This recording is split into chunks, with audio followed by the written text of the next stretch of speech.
Today I learned what it would be like if Facebook had a paywall. I purchased Cibele, otherwise known as Nina Freeman's Face and Boobs, the game. As you may be aware, she's one of those artsy clique devs, so of course I had to look at her game. If only so I'll be able to know just how much game journos are bullshitting when they inevitably praise it. Being put in the shoes of a 19-year-old girl and given free rein to rummage around in her computer could have been cool. I'm not actually entirely opposed to these non-games, I just think they usually suck. And Cibele hasn't convinced me otherwise. From the poems, blogs and chat logs you can read on her computer desktop, to the conversations with the boy she's falling in love with. We've talked about this before.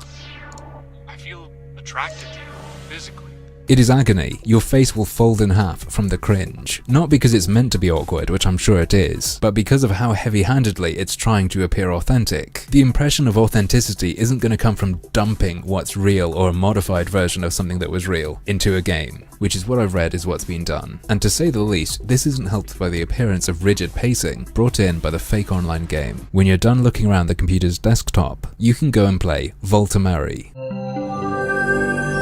Voltamari is the non-game within this non-game, and you will spend most of your hour or so with Cibele non-playing it. If Gone Home was a walking simulator, this is a grinding simulator. You are made to pretend to play a really boring, grindy MMO.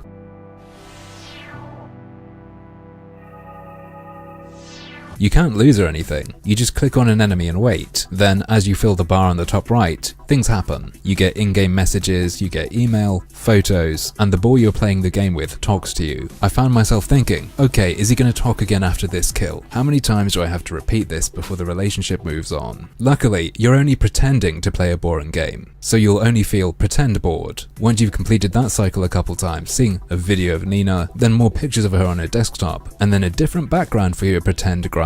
You get to the ending, you cringe for about an hour with no real story being told, just a trickle of irritating small talk that gradually includes, I love you, and let's have sex but I'm wary about a relationship. Then Nina and this guy meet up, fuck, and the guy says, whoops, that was a mistake, see you on the game tomorrow. I don't love you.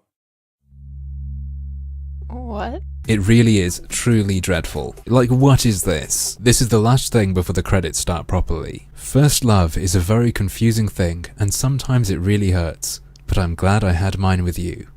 Nina. I lost my shit. I went full hyena laugh. What other reaction are you meant to have after an hour of dull chit-chat and a pre-sex scene that sounds like this?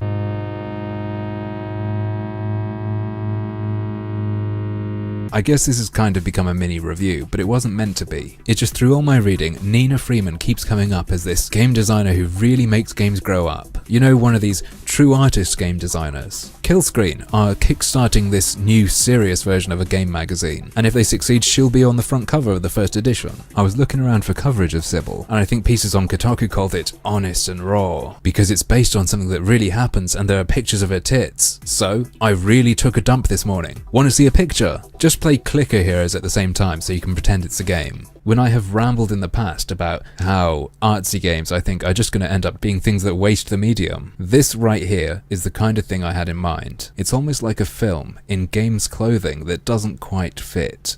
But, as usual, that's just another one of my harmful opinions. Just a heads up, if you are watching this video at the time of upload, I am currently running Teespring campaigns for Brain logo shirts. Link to details in the description if you are interested.